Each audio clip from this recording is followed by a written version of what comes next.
నిన్న హైడ్రా విషయంలో పేదల పక్షాన నిలిచి హైకోర్టు చేసిన వ్యాఖ్యలకు నేను హ్యాట్సాప్ చెప్తా ఉన్నా. గతంలో కాంగ్రెస్ అంటే ఇందిరాగాంధీ గరీబోంకు హటావో అనే నిదానం ఉండేది. ఇలా ఈ రాష్ట్ర ముఖ్యమంత్రి రేవంత్ రెడ్డి గారికి గరీబోంకు భగావో అనే నిదానంతో హైదరాబాద్లో ముందటికి వెళ్తూ ఉన్నాడు. కాంగ్రెస్ అంటేనే తెలుసు కాల్చడాలు కూల్చడాలు పేల్చడాలు అని చెప్పి తేలిపోయింది. కాంగ్రెస్ అంటేనే కన్స్ట్రక్షన్ కాదు డిస్ట్రక్షన్ అని తేలిపోయింది. హైడ్రా పేరు మీద ఇలా డైవర్షన్ టాక్టిక్స్ చేస్తూ ఉన్నాడు ఈ రాష్ట్ర ముఖ్యమంత్రి రేవంత్ రెడ్డి గారు అని చెప్పి తెలియజేస్తూ ఉన్నా.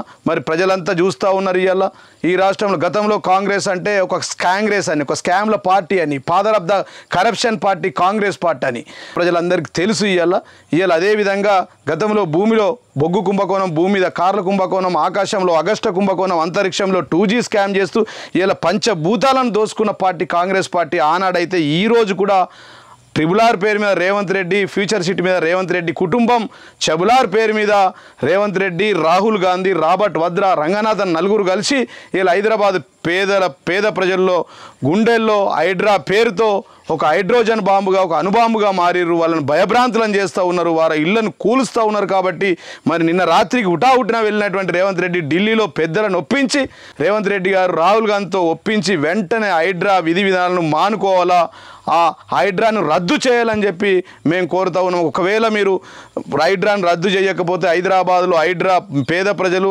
ఆర్మూర్లో రైతులు మిమ్మల్ని తరిమి కొడతారని చెప్పి తెలియజేస్తూ ఉన్నాం. గతంలో రైతులతో పెట్టుకున్న వాళ్ళు, పేదలతో పెట్టుకున్న వాళ్ళు ఎవరు నిలబడలేరు, మీ ప్రభుత్వం కూడా నిలబడదని చెప్పి ఈ సందర్భంగా తెలియజేస్తున్నాం. అతిపెద్ద కుంభకోణం ఈ దేశంలో ఏదైనా ఉందంటే మూసీ రివర్ ఫ్రంట్ 1,50,000 కోట్ల రూపాయలతో అని చెప్పి ఈ సందర్భంగా తెలియజేస్తూ ఉన్నాం. ఇలా నమామి గంగా ప్రాజెక్టే దాదాపుగా 40,000 కోట్ల రూపాయలతో చేస్తే కేవలం 53 కిలోమీటర్లు ఉన్నటువంటి మూసీ రివర్ ఫ్రంట్ ఏదైతే ఉందో దాన్ని 1,50,000 కోట్ల రూపాయలతో చేయడం తగదు.